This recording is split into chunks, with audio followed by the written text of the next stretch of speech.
WWE has done such a great job with the Bloodline storyline in the grand scheme of things. When you take a step back and you look at how it's been presented and how it's been booked, nearly flawless. Nearly. But right now in this moment, it's difficult for a lot of us to become invested in Tonga Tonga and Tangaloa. They are presented as these super tough, intimidating Tongans that Solo Sikoa has enlisted in his group. But only so much can happen when you're losing matches. I don't look at them as a winning group. And that's a shame. But I feel like that might be by design. You look at Roman Reigns and how tight he had the reins, no pun intended, on his group. Everything had to be precise. There was a standard to live by. Solo Sikoa, it's not necessarily a standard. It's more so of an expectation. That's why these moments are so crucial to the story. Yeah, we might be looking at it as it's not the same. Like, we want Roman. Now, believe me, we all want Roman. But these little intricate details that Solo Sikoa is giving off are crucial to the story that will probably lead to a Roman Reigns return. Maybe even a Roman Reigns versus Solo Sikoa matchup. Because Solo Sikoa is the youngest member of that bloodline, with the Usos and Roman Reigns. He's just learning. He's looking at it, grabbing bits and pieces of information based off of experience. He hasn't done it. He hasn't led a group. So seeing how Roman Reigns did it, he's taking his interpretation of the group. He's taking his interpretation on how Roman Reigns ruled with an iron fist. And he's taking that intimidation tactic. Whereas I think for Roman, it was that level of respect. He was the tribal chief. He is the head of the table.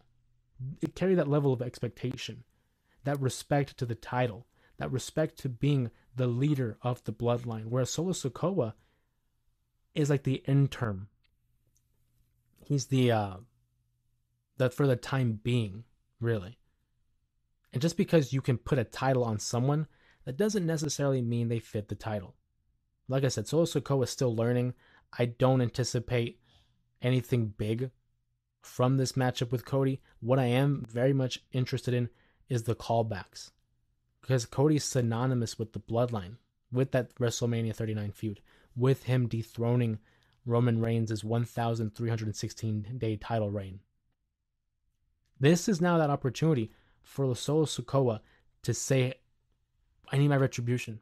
I need to defend my family. You took away the one thing that kept our family together. And after he meddled into their business, where's everybody? Jay is on Monday Night Raw. Main event Jey Uso. Jimmy Uso kicked out of the bloodline. Roman Reigns, MIA. All because of Cody Rhodes, Kevin Owens, Sami Zayn, everyone that interfered into the business of the bloodline. I look at the way it's going to be billed. Tonight's episode of Friday Night SmackDown will be very telling on how we're going to approach this storyline. Is Cody Rhodes going to be the kind of babyface who, because you attacked me, I challenge you to a match? Okay, I'll only give you the match if it's for the title. Is it going to be one of those deals? Are we going to have Solo Sikoa win a number one contenders match? Are we going to have him bully his way into the matchup? If you ask me, I would much prefer Solo Sikoa earning this matchup. I don't want him to have to bully his way into it or have Cody, lent it to him basically. I want to see Solo Sikoa win convincingly. I don't want him with any shenanigans. I would like him to be a viable threat to the title. Now, as I said, clearly he's not. He's not going to win the championship, but still, it's that level of disbelief that we have to suspend. And if Solo Sikoa is not presented as a credible threat, it defeats the purpose of the feud. It really lessens the value of what we're watching. But it's like I said, if you follow the podcast, you would know that I do have faith in Triple H. I do have faith in the writing, in the creative, and maybe it is by design. Maybe we're not supposed to believe in Solo Sikoa. Maybe we're supposed to see him as this facade of a leader, a pretender, rather. Because when Roman Reigns comes, who knows what's going to happen, right? People are saying it'll be a babyface turn.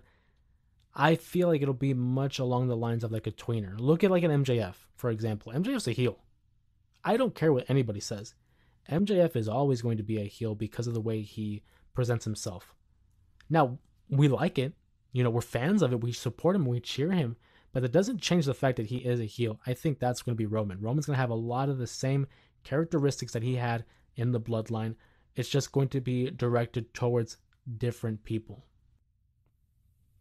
Obviously, the members of the Bloodline. The characteristics don't change. I think, if anything, it'll be an evolution of the character and seeing what he is seeing.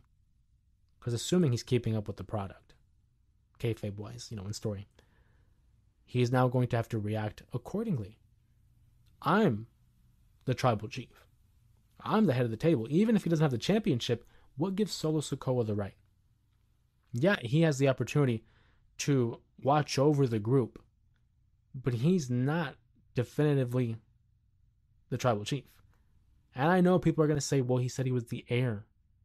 That's fine, but Roman Reigns isn't retiring. He's taking a little sabbatical, a little time off, a little R&R. He was champion for almost 4 years. I think he's earned that much.